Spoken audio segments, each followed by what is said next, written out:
and welcome to this edition of IIEA Insights with me, Dan O'Brien. It's a great pleasure to be joined by John Bew, Professor of History and Foreign Policy at the Department of War Studies, King's College, who was until recently the Downing Street advisor to no fewer than 4 prime ministers. During that time, and among many other things, he served as penholder on the last 3 UK national security strategies and was closely involved in the shaping of the most recent NATO Strategic Concept. John, you're most welcome, and thanks for joining us. Hello. Hi, Dan. Good to see you. Happy to join, and real pleasure. Look forward to the conversation. So look, diving straight in, a couple of sort of big picture ones, John, if I might start. Democracies have both interests and values, unlike non-democracies, and those values over time have become more important, I think, in the formulation of foreign policy. But maybe that's going into reverse now as we enter into a new period of history, possibly. What are your thoughts on how governments balance interests and values when they come into conflict, and possibly in the context of how the 3 national security strategies that you were involved with, how they evolved over time? So it's a complicated picture, Dan. It's something I've looked at as an academic. The last 2 books I wrote before going into government, which came out in relatively quick succession. One was a biography of Clement Attlee, Labour Prime Minister in the period after the Second World War, who's a deeply ideological character, frankly, someone who had a mission for the shape of the UK, someone who had a deeply internationalist spirit and wanted to see a transition from the British Empire into kind of this approach around Commonwealth, a big advocate of the United Nations.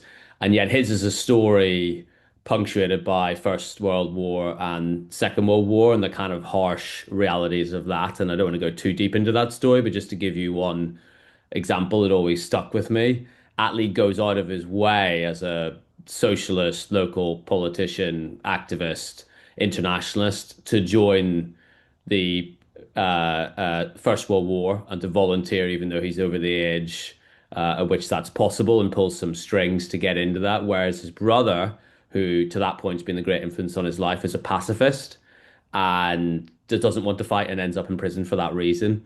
And Attlee himself confronts this values, interest, values, reality question in the midst of it, amidst of that. So, in an era of wars, international order, in crisis, it's basically a constantly shifting mosaic.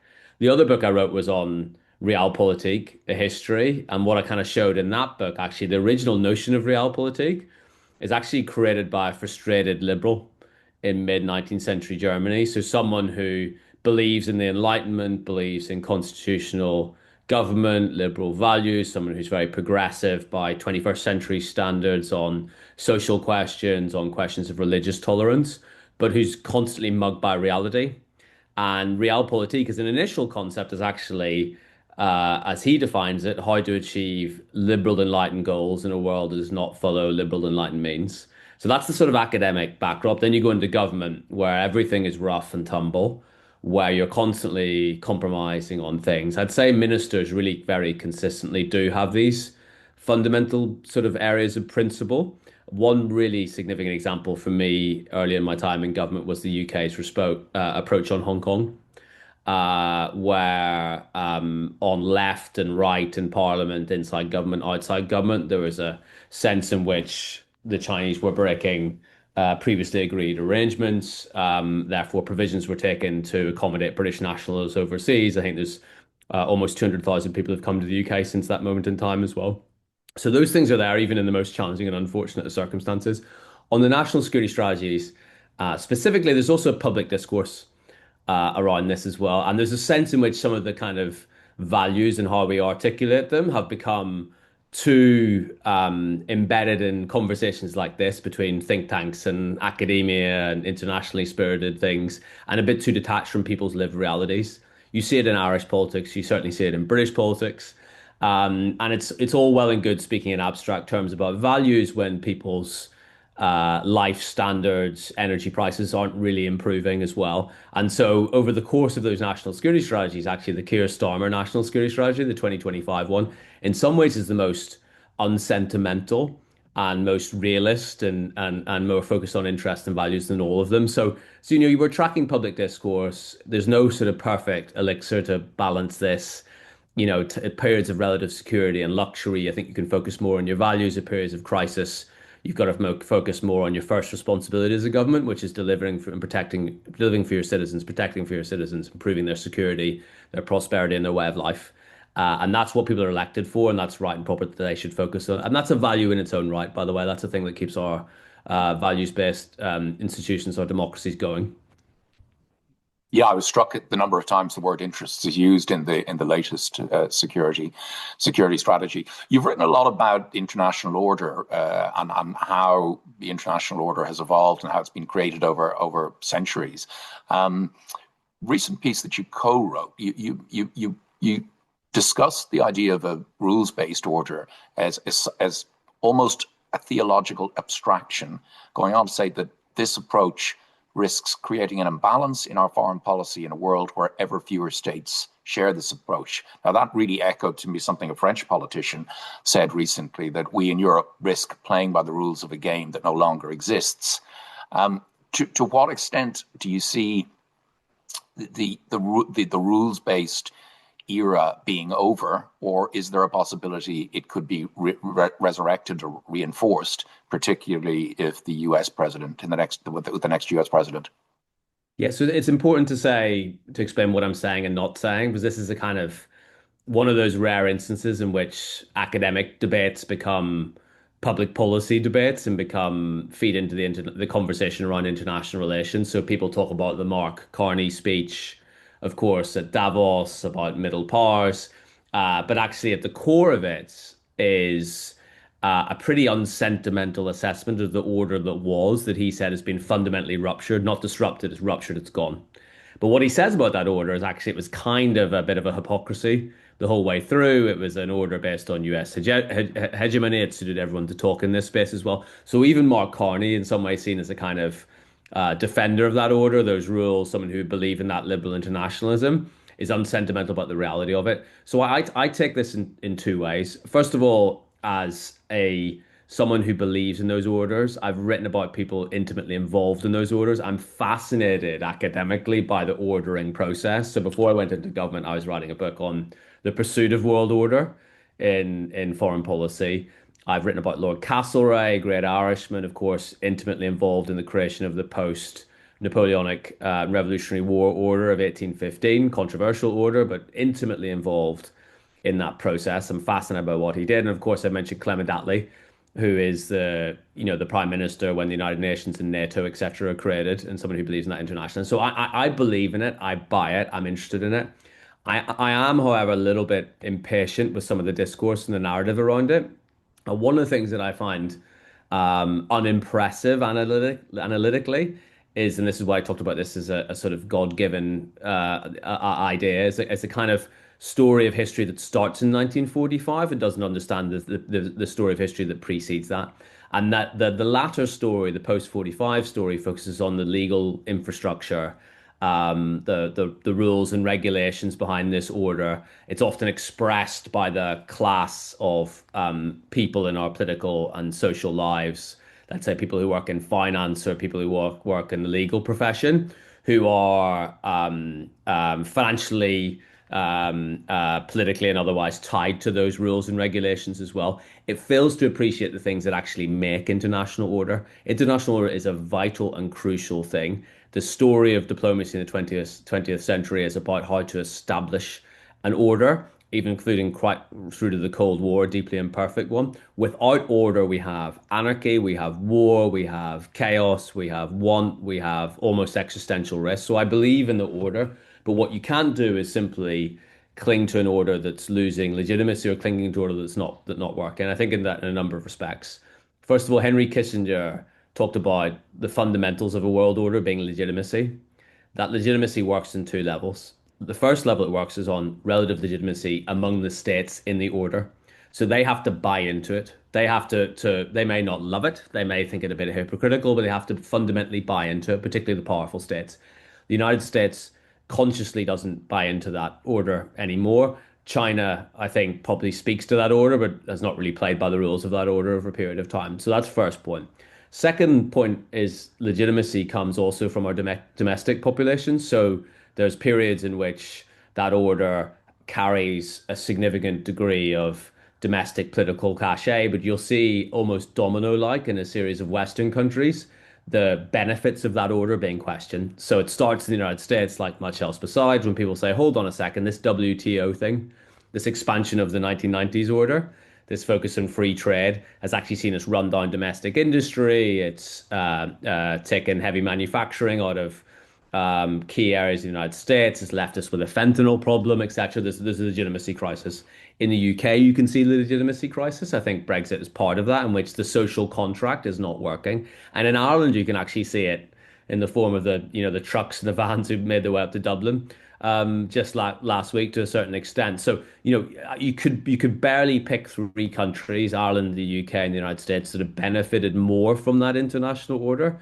And when the legitimacy begins to get strained there, that's the challenge. So it's really not a baby out of the bathwater thing. I have a very genteel back and forth with Philippe Sands, who writes really eloquently about the ethical power of the order built after 1945 in Nuremberg, etc. And he and I are not a million miles apart.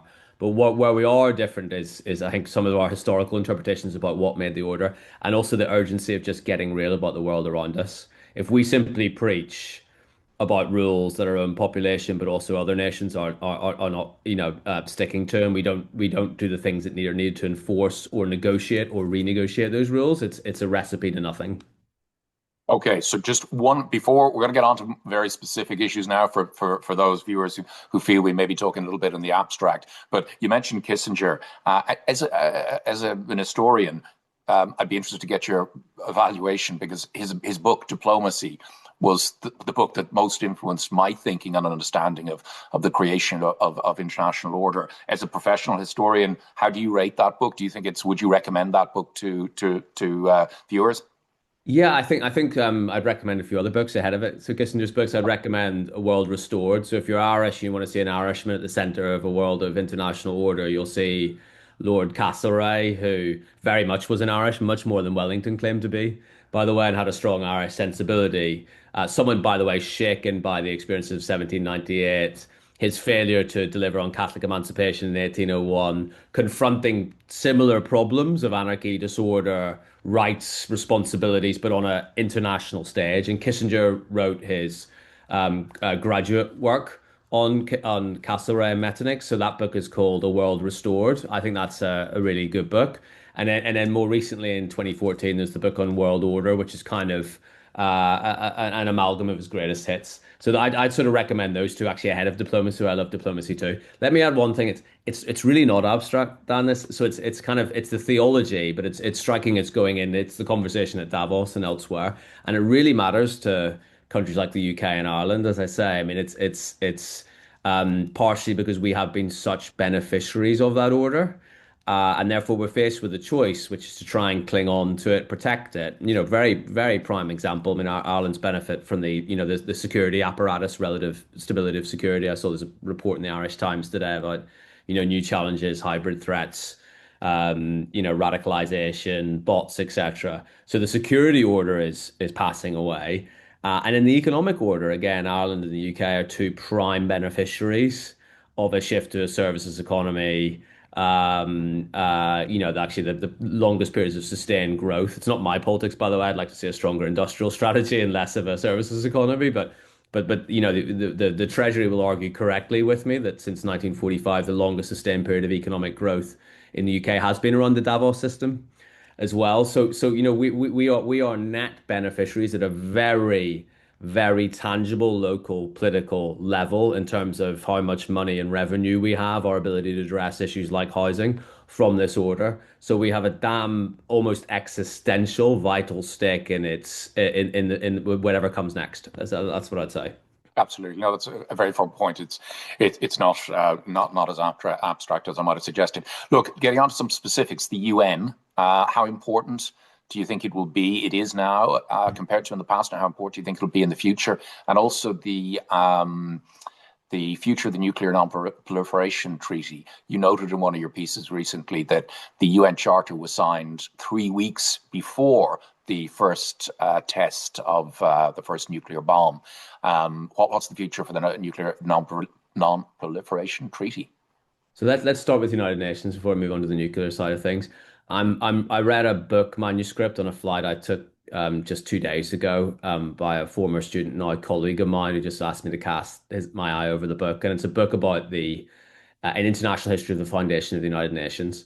And the first paragraph in it discusses how long the relative actors thought the UN would last for. And the most optimistic estimate was Roosevelt, who thought the United Nations organization could last for 50 years.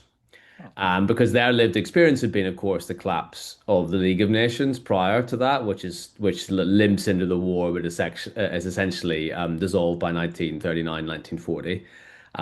So the UN's actually had a pretty good run over that period of time. It's also had even more remarkably a good run because its initial concept, which is the great powers will keep a collective peace, breaks down essentially within the first year of its existence because of the emergence of the Cold War.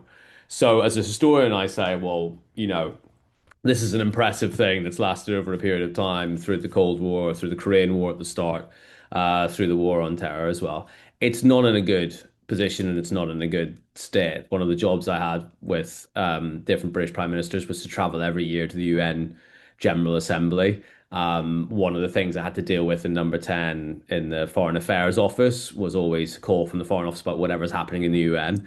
And I, with colleagues, the former colleagues the other day, sort of reflected the fact that when the Foreign Office called me saying something was happening in the UN, I never thought it was going to be anything other than a problem. And just in terms of the utility of the organization, there's questions like that. At the same time, I've just been looking as a historian again at things like UNESCO, created around the spirit of scientific humanism, which sort of you can debate the long-term effectiveness, really important organizations as well. So until we have anything as an alternative, you'd be disastrous to sort of wish it away. But it's not been a particularly strong period of time. I don't see the sort of future international order being decided at the United Nations. It's a long way to go when you hear that a UN special envoy is going into any conflict zone for negotiation. The truth is they don't get into the room anymore. And until the great powers sort of buy into that's going to be the sort of lived reality. The nuclear side thing is really interesting because it's one of the things that's actually held that whole nuclear architecture. And in fact, even if you look at the Cold War, if you'd said at the start of in 1945, you mentioned when those first bombs were tested and then used, that only a small under 10 group of nations, declared and undeclared, would get this weapon over this period of history, 75 years plus, you would be laughed out of the room. So nuclear non-proliferation is actually a remarkable success of careful diplomacy, negotiation, and including a sense of, without sounding too hippy-dippy, planetary consciousness, if you like, that animated people in the context of the Cold War. And even in the kind of turmoil around the Trump administration at the moment, it's quite striking that a lot of that is held. So just as an example, anecdotal as it is, that President Trump speaks about his uncle, who he says was it mentions was a scientist at MIT, the best scientist there ever was, an expert in nuclear weapons. And President Trump's uncle had told him about the dangers of nuclear weapons and strong sort of sense of ethical foreboding about just how dangerous these things were.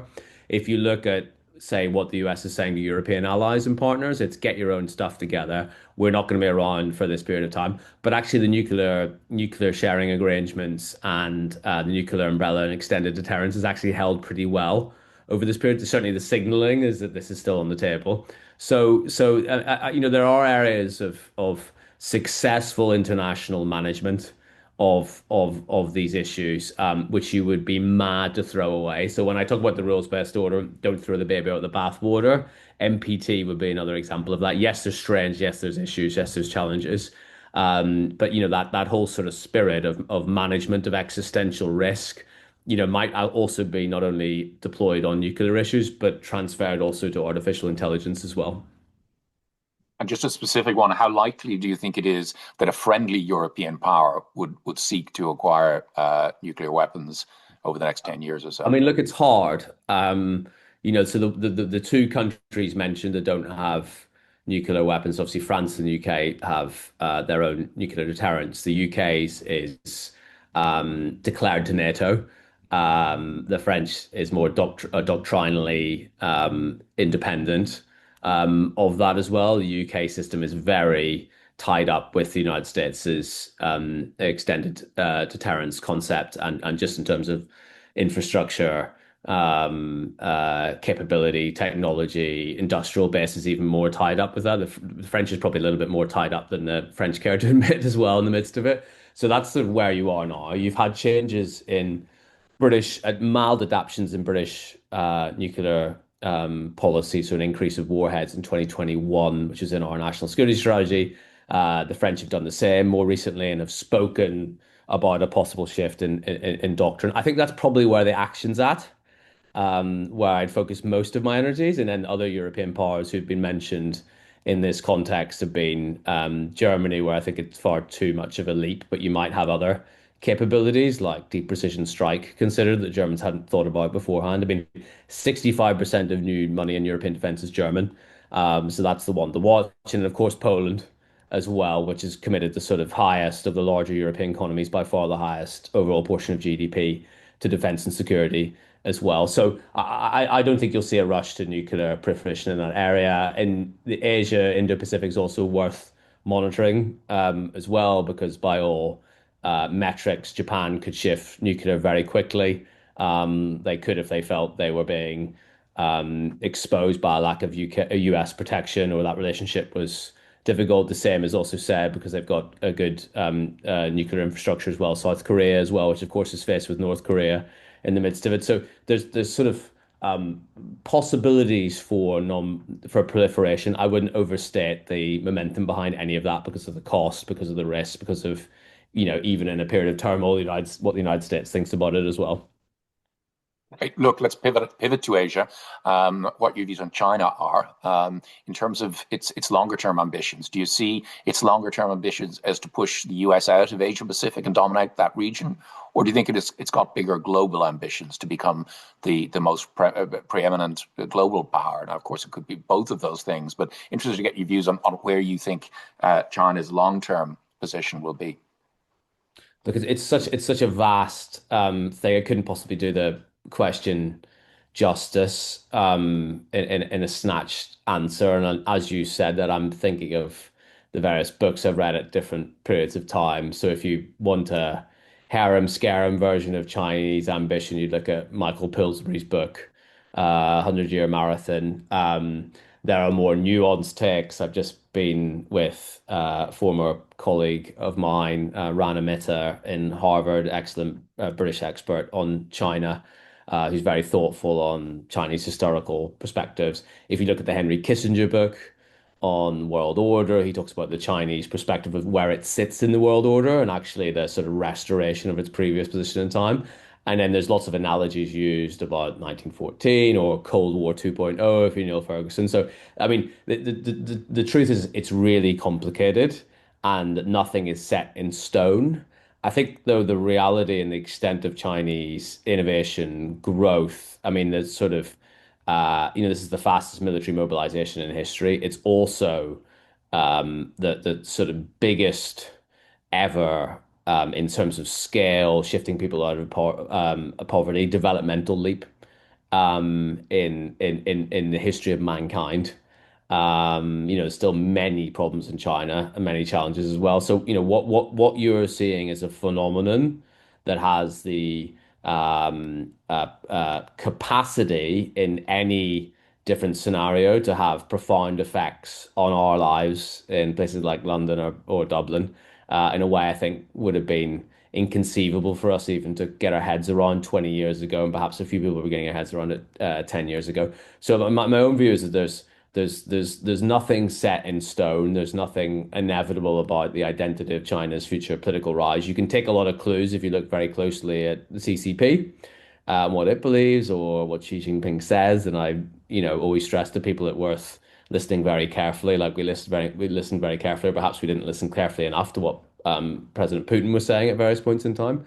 But within that, there's boundless possibilities about how you manage those relationships, and I think a lot is open. It's the biggest geopolitical question, so I wouldn't want to say it's set on X or Y trajectory. For example, who would have thought that the Trump of term one or the Trump of the 2016 presidential election, who made everything about China, the Trump who at the end of his first term blamed China for his failure and COVID for his failure to achieve election, is actually someone who leans quite in to the deal of the century between the US and China in the midst of it as well. So there's boundless possibilities to what that looks like, and it would Well, be yeah.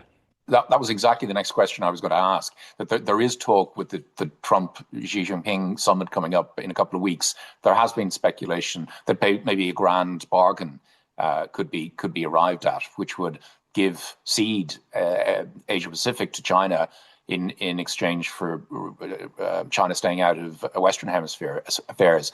How likely do you think that is, and what do you think would be the impact for us in Europe if that were to be the case?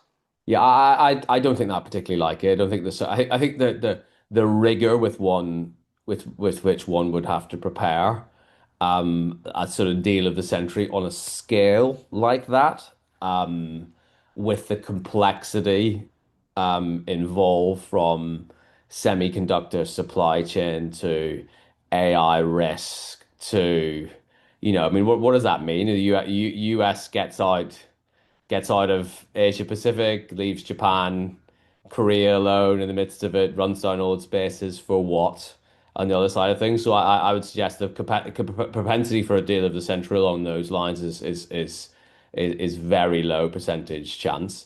You can imagine President Trump tweeting that the deal of the century had been reached. You can imagine some sort of arrangement on tariffs. You can imagine an arrangement that, say, reduced export controls and increased the presence of Apple, Tesla, other US companies at the expense of others. You can imagine a scenario which is a bit messy and incoherent. You can imagine a scenario in which tariffs are reduced one week and in return the next.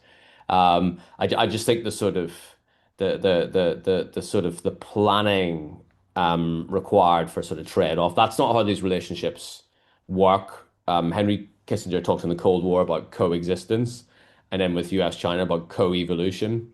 These relationships evolve over time. It'll be innately and explicitly competitive for the foreseeable future. That obviously would have significant consequences for the rest of us. I think President Trump might like to see that, and in some ways that's better than a kind of a Thucydides trap or a march to war. But I think odds on you won't see anything of that scale. Okay. In terms of both Britain and other European countries, there's been talk, particularly we've seen it in Spain, of this sort of political hedge, a geopolitical hedge that with Trump and the US becoming more hostile, that somehow pivoting to China is of advantage. I personally can't see the logic of that, but interested if you can see the logic for countries like Britain, European countries having closer relations with China because of what's happened with US relations with the US. Yeah, I mean, so I read a report the other day that said EU-US trade has never been higher, It's true, absolutely. despite tariffs, etc. I would say that there's not an exponential growth simultaneously in EU-China trade either. And the capacity to do that. So take a services economy like the UK, which Ireland is actually increasingly in that space with a strong pharma and tech dimension to it. The ability of the UK as a services economy to export services around the world is fundamental to our economy. It's not very easy to export the same services in a Chinese context as well. I was struck after Keir Starmer's visit to Beijing, which, knowing these trips very well, you have a business delegation, you try and bring back the biggest check in terms of investment. It was actually less, I think, than Rishi Sunak brought back from a visit to Japan in 2023 from memory, around with the G7 summit. I don't think it's the same as a kind of return to what was known as the golden era in UK foreign policy, whereby such as the desire for inward investment, including inward investment in sensitive areas of the economy like telecommunications or our nuclear industrial base, including nuclear power stations. Those things have been taken out because of security challenges and security risk. So the hedge is a hard hedge to make in the midst of it. I can see that sort of Sanchez perspective. Low, doesn't want to spend much on defense and security. Doesn't, frankly care that much about the future of Ukraine. I think that's the kind of where the focus in my mind would be. There's a strange thing that happens in Europe and including the UK when a Trump presidency happens, which is we take a holiday from all the other difficult questions Mm. that sort of facing us, like massively high energy prices, lack of energy independence, insufficient ability to protect our own security as well. So I would put my efforts into a attempt to stabilize, reimagine, recap, craft, and renegotiate the transatlantic pillar of the international order. I've sort of in conversation with you expressed some impatience at cliched views of the 1945 order, but one of the ideas I've been thinking about recently as a historian is that one of the ideas behind the building of that order was the transatlantic pillar is the first and most important. Remember, Europe is the most warlike continent in the 20th century that produces two world wars. So if you create a transatlantic pillar to the international order, a free and open Atlantic, which allows us supply chains, etc., relatively successful economic exchange back and forth. That's the sort of basis for any bigger, broader international order. I actually think that stands up pretty well as a view we should attend to in today's international order. So I'd be focusing on kind of that sort of European rebalance.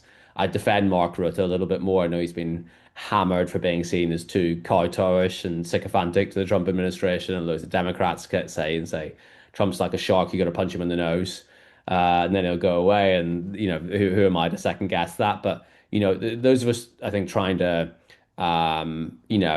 accept when the critique is fair and deal with it, push back when the critique or the purpose seems to poke around too much in our domestic politics or do things over Greenland that are utterly unacceptable in any circumstances, but also just try and seek through that process, not some sort of flouncing out of the room. I use flounce in an audience in the United States as well. It's my sort of current favorite word because I've my two daughters tend to flounce around a little bit. But a policy of flouncing, exhibiting, your conscience, pootling about, I don't think works. So, as a good example, I thought Micheál Martin performed relatively well in the Oval Office recently, but no one in the Ministry of Foreign Affairs in Dublin is going to give up on the American relationship, and no one in the UK is going to do it either. I think that's entirely sensible, entirely correct. Look at the hard metrics. We are bound together on security. There's no European security without the Americans, and there won't be for some foreseeable time. And our trading relationship is increasing over this period of time. The premium then is to work it out. The idea that sort of, China provides a vast alternative to any of that, even if you're being unsentimental about it, doesn't really exist as well. Great. On to the EU as a geopolitical actor. There's increasing calls in some quarters for an end to veto on issues of foreign policy and defence. How likely do you think that is to happen? That the EU will emerge as something more akin to an actual state as an actor in the world? I mean, there's nothing worse than a Brit commenting on the EU, so I don't think we don't have the necessarily the right to get into it.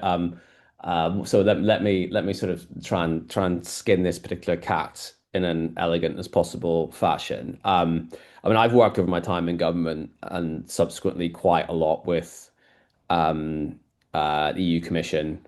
I would give Ursula von der Leyen quite high marks for her response, particularly on national security issues, response to Ukraine, what she's managed to do with the Commission in terms of support. Um, um, you know, Robustness on China challenges and other issues.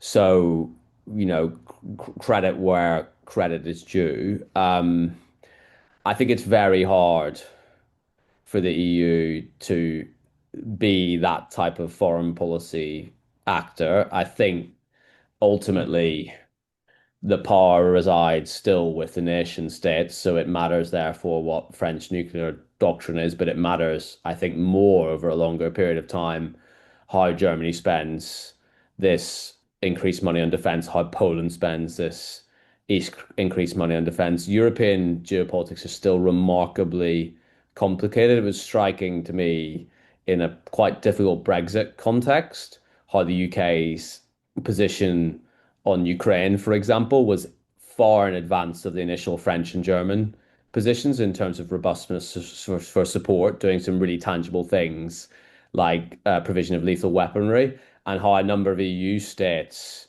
looked to the UK then in the midst of that challenge as well. So that's one example.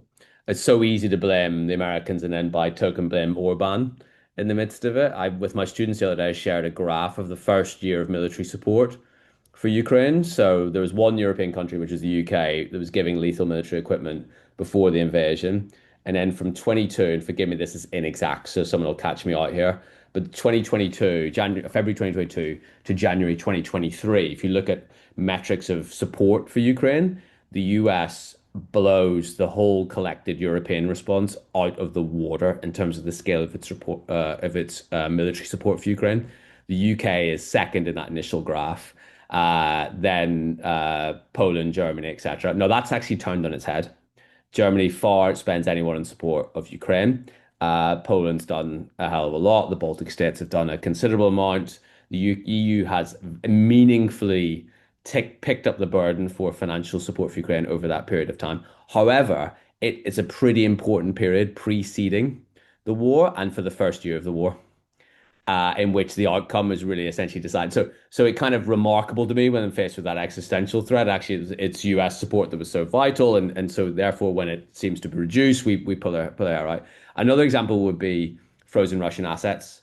One thing the EU collectively has in its possession is an ability to shift significant financial power to Ukraine, and more so it's taking out from the way from the Russian side on the basis of the frozen Russian assets.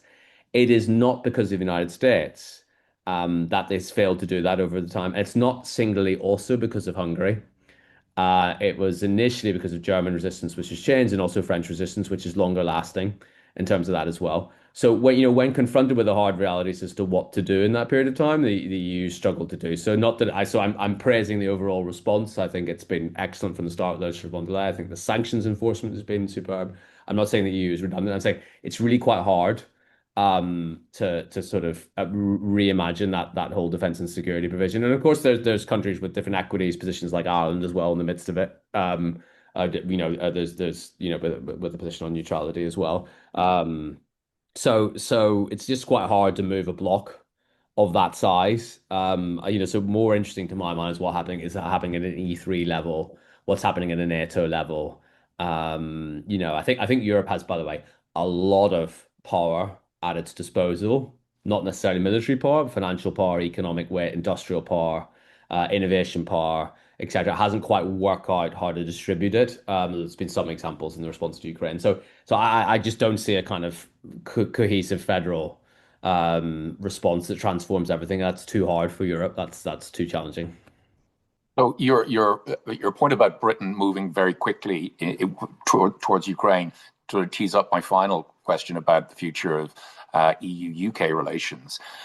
Was that reaction very much the reflex of hundreds of years of Britain's strategy of making sure that no one power dominates the continent? And if that's the case, does that mean that Britain will never really be comfortable within the EU and is not coming back? Such a good question. So the first question is about the response in Ukraine. The second question is about the future of the European UK relationship with the EU. In response to Ukraine, a number of complex things happened that explain the response. First is a kind of threat assessment. So partly through Five Eyes, but not entirely through Five Eyes. If you take the UK's close relationship with the Nordic Baltic states, there's a similar sense of the sharpness of the Russian threat. So in the 2023 a 2021 national security strategy, we said in March. At some, by the way, consternation from the US, who wanted us to say more on China and less on Russia. The Mm. Biden administration, we said Russia was by far and away the most acute threat that Europe faced. And by the way, the UK, while it would do more in the Indo-Pacific, it would focus above all in the Euro-Atlantic. Part of that was messaging also in the Brexit context that NATO is so fundamental to the UK security state and apparatus that we were also saying, yes, we've left the European Union, but this is our priority area. This is a priority focus. There's also lived experience like Salisbury. There's the threats to our airspace, undersea cables. There's another example in the English Channel of that recently as well. So that's sort of grained in. And it does have historical lineage, right? It goes back, as you say. There's that no power finishes that dominates the continent. So there's that sort of just muscle memory in terms of response is one element of it. Um, I think. I mean, I wasn't a Brexiteer. Partly because I'm from the north, and I was concerned about the disruption that it would cause, and lo and behold, it caused a lot of disruption. And when I went into government, I said I wouldn't work in this subject, and it actually being dragged into it for I'm not sure whatever reasons a little bit. So there's that. That having been said, it is striking to me in a lot of conversations in government or across all parties, how a lot of the problems facing the UK today and challenges and opportunities don't necessarily seem to be supported by re-entry into the EU as currently constructed. So technology is one area where we have basically a lighter regulatory approach to AI, quantum, a number of those areas where we have actually relative strength. I mean, I wouldn't overstate the strength, but it's quite significant strength. And on most of the majority of those in the tech sector, which is thriving quite well here, will make a bet on the US in a significant way as well, and want a lighter regulatory load. So there's those elements of it. I can see Keir Starmer getting closer on single market customs union as well, but that'll cause other trade-offs. But by most projections, that doesn't fix the growth problems. If you take an example, so both at the start of COVID and at the start of the war in the Middle East most recently, the UK was projected second for growth in the G7. In both cases, it go from second to bottom when there was global supply chain shocks because we are such an open economy. I sometimes say we're the last Davos man. The only other Davos man sitting at the bar with us is Ireland, because we're the beneficiaries of this open trading system, lighter regulation, offshoring of US tech companies, pharmaceuticals, just-in-time supply chains, a relatively benign security environment. When it's shaken, including outside the European continent, that's really quite profound from us. And in neither case, necessarily European Union membership actually shielded us from a lot of those exposures as well. So, it may fix some problems, trade friction. It may make life a bit happier in my old place, which has been, destabilized, but we're currently having a bit more stability to it. So in that sense, fine, but doesn't actually solve any of the major structural problems like energy costs, some of the the relative balance to be spent on welfare versus security, etc. So in that sense, it's not a ready-made solution to any of the many multifold and quite profound challenges facing the UK. I also suspect, talking a lot to German colleagues in particular, and also French colleagues, the shape of the EU is going to transform significantly. And here's a question back on European geopolitics. Unless the EU decides what it thinks about UK, Norway, Turkey, and Ukraine. Turkey actually probably being the hardest example of that. Mm. Four of the most significant energy and military powers flanking it with basic community of interest and a desire to cooperate more closely. It'll find it hard to conceive its political position. So Ukraine won't be fast tracked to membership because one of its stronger supporters, Poland, won't want that because of domestic issues as well. Right. Frozen Russian assets won't be passed to Ukraine, but people worry about implications for fiscal stability in Paris. Turkey is a allergic issue if you're talking a German chancellery about future structure of Europe as well. Norway probably the easiest in that as well. But what do you make if I flip the question round? Sometimes said to my colleagues and friends in Brussels, what's your attitude to the largely the recent member to the north, which is a G7 nuclear power UN Security Council holder that has no real threat or challenge to you and shared a lot of concern. What's your attitude to what you want to do with the UK? I think that's how it has to be negotiated. If it's just a kind of UK internal monologue with itself as to, Brexit good, Brexit bad, but which is the kind of level of discussion here, frankly, that's not going to sort of change anything. If there's basically awakening in key capitals and a kind of reconceptualization of the project, then we're in a different period of time. But sort of as currently construed, this organization that can't get through the Draghi report. I mean, a Draghi report Europe is a different proposition for Britain, right? And also remember, Britain in this case was kind of a balancer, a bit of a goody two shoes in some respects. So followed the rules and perhaps took them more seriously than other member states, as it's quite litigious and rules oriented. A lot of member states actually don't do that as well. But a differently constructed Europe in a different context is a different proposition radiating back into the UK. A regurgitation of the Brexit debate, based on polling or some sense that it was got wrong or got right, I think is not a strategic answer to anything, given the scale of both Europe and of the challenges UK and Europe face. We could go on. We've already gone over our 45 minutes. We won't take more of your time. I'd like to thank you on my own behalf and behalf of the Institute for giving us your time today, John. It's been absolutely fascinating to get the insights of somebody who spent so much time at the very heart of government at such a time of change. So really great to have you, and look forward to having you back in person if you happen to be on the island. But great. Look, thanks so much. Brilliant. Thanks so much, Dan. And let me just say, all the period of chaos of the last few years, reading your column reminds me of what Jimmy Carter said about the Shah of Iran, or something like that.